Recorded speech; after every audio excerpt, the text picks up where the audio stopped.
And that is the most unique thing that we have as Gambians. Like, we interact with one another, we live with one another. It doesn't matter how big the family is. We share everything, no matter how little it is. And people are content with that. That even if things are going hard, you can still observe smiling faces under each and every person that you meet along the street. So that is a plus for everybody in the Gambia. And that is why I'm a proud Gambian and a proud African. And I believe I can make it. And I'm going nowhere but in the Gambia. Nobody is going to do it for us. That's right. If we are all running away, when are we going to make it? We have to stay in Africa, develop in Africa, and then show to the world that Africa have a better image than the one they portray in the West. I think this is what we all need to do as Africans.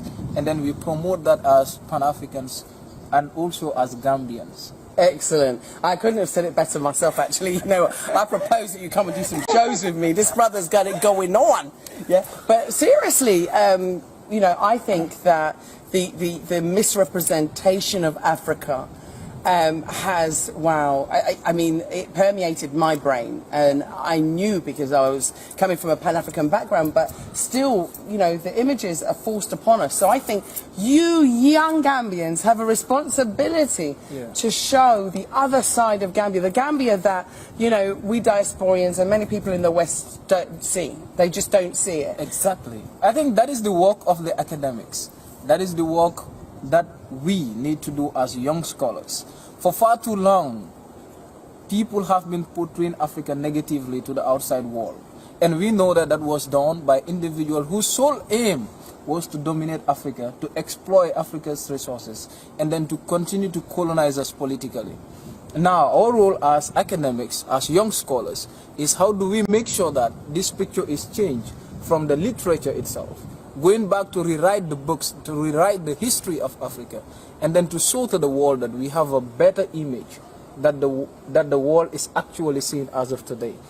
And then you also come to realize that we need to invest in Africa, because foreign investment always leads to capital flights and etc. Because people who come in and invest, at the end they can take all the resources, and then you come to realize that it becomes another challenge for us. But when Africans invest, the money stays in Africa, which is a plus. It can enhance, it can help when it comes to employment, when it comes to, coming up with all the facilities and then enhancing the development that we own, that we all desire as Africans and etc.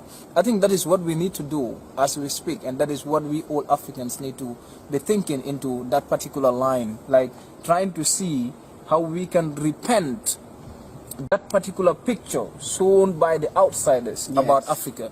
Because in fact, let me tell you, there was this quotation that I read. It was actually done by a British parliamentarian, Lord Macaulay, in 1835. He speaks about Africa, and then he said, in order for the West to dominate Africa, they need to overthrow our very backbone, and that is our education system.